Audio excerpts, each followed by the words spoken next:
Before that, we are talking about the BDS movement and the launch of BDS this weekend. We joined on the line by Nazeem Adam. Nazeem, assalamu alaikum wa rahmatullahi wa barakatuh. Walaikum salam wa rahmatullahi wa barakatuh. Welcome and jazakallah so much. Juma Mubarak to you. And we value your time with us this morning, Nazeem. It's a pleasure always to speak to Salam Media. Well, Nazeem, let's talk about this launch that is taking place this weekend, and just in terms of some of the thinking, some of the wisdom behind the launch, and looking at BDS in South Africa. Okay, so just generally, the boycott, divestment, sanctions movement initiated from amongst Palestinian civil society organizations and has grown in momentum. And over the past decade or two, has really been one of our strongest weapons in the struggle against Israeli apartheid and occupation. And you can see from the attack and the wanting to weaponize the attack on BDS, they trying to link it with anti-Semitism. We in the BDS movement recognize that BDS is very much like the anti-apartheid movement, fighting for justice and fighting against inequality and occupation. So the BDS movement in South Africa, we realized that there was going to be a bit of a gap in South Africa unless we consolidated all of our efforts.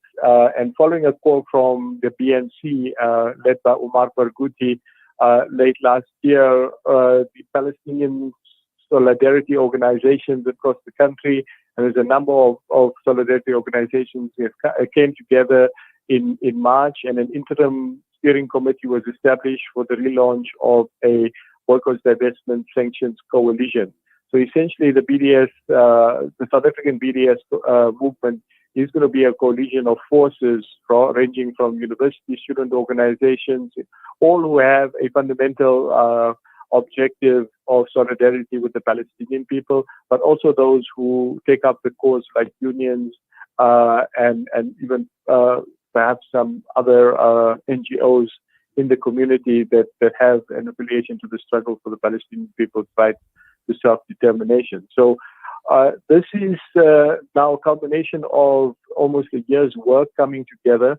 We know that on the 29th is the International Day of Solidarity with the Palestinians, so we targeted the 28th for the launch of this committee. Number of delegates have already registered, number of organizations have confirmed their participation. We've done online voting already in terms of who the new executive will be. That will be announced also on Saturday. And there's a number of resolutions that we hope to pass around boycott, divestment, sanctions, lobbying, political pressure on government, resolutions also on terms of active boycott campaigns. And you will see in the next week or so a number of boycott campaigns launching. They may not all be directly under SABDS, but our affiliate organizations like the PSA and the PSC and so forth, they will have carte blanche to run the campaigns as part of the coalition. So to share the work and share the responsibility, different organizations are coming together to do specific boycott, divestment, and sanction work. And we hope to grow momentum from here. We know that BDS has played an important role in our country, and in terms of the Palestinian people. Like as South Africans look forward to the support we got from overseas during the anti-apartheid struggle, when people stood with us, when people had concerts and rallies in support of our leaders who were imprisoned and so forth. So too do the Palestinian people look forward to this launch, this specific launch of South Africans taking up the boycott, divestment, sanctions flag for the struggle against apartheid Israel. Well, Nazeem, it's interesting. Obviously, you mentioned this is a relaunch, and obviously, from time to time, when one looks at now SABDS, and I'm not going to ask you to give a lot away in any case. In fact, I'm going to ask you to give nothing away because, comes the launch, and when all the announcements are made in terms of the executive and who the people are going to be and what the campaigns are going to be. But what is interesting to note is also looking at BDS and in terms of activities and also the changing dynamics, with the apartheid state of Israel. We've seen what has happened recently in terms of the negotiations between the Arab countries and likes of the Emirates and Sudan and Bahrain and all these agreements that have been reached between these countries. So these dynamics obviously has changed, and it's important for organizations like the BDS to evaluate all the time in terms of where we are as far as your campaigns are concerned, but also in terms of keeping up with some of these dynamics, and more importantly, what sort of actions that need to be taken. No, 100%. The normalization that's happening with the Arab states around Israel is not very much different to the kind of normalization that started happening with apartheid South Africa in the 80s as the pressure was increasing against the illegitimate government.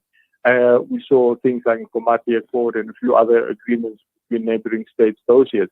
So we're seeing this normalization, political, diplomatic normalization.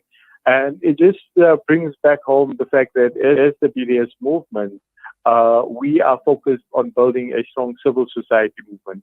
And that is why it's important for people to volunteer, to become active in the different Palestine solidarity organizations and help build a strong BDS movement on the ground from civil society. And through that, to pressure our government. So if we had a strong civil society movement, perhaps in Saudi Arabia or UAE, they think twice about normalizing.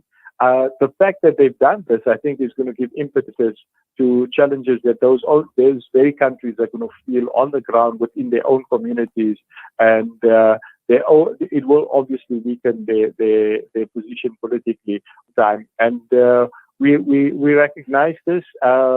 We understand also that it is a desperate move from the Israelis and the Americans because they can no longer justify the imprisonment of children, the siege on Gaza, the extrajudicial killing, the lack of justice for when Palestinians are killed by Israeli actors or Israeli soldiers, the illegal, according to international law, occupation of Palestinian territories. All of this they can no longer justify and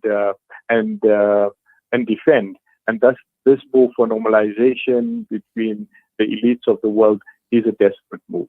Well, Nazeem, we're going to have to leave it at that, and I'm sure after this weekend we will definitely get an opportunity to engage once again with SABDS. Once all the formalities are completed, once the announcements are all made, and in terms of what comes out as far as the event goes this weekend. But for now, we say shukran to you. We thank you for your time with us this morning, and all the best to you. Assalamu alaikum.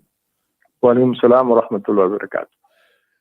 Nazeem Adams joining us, and that basically brings us to the end of this morning's broadcast, but not before we're going to leave you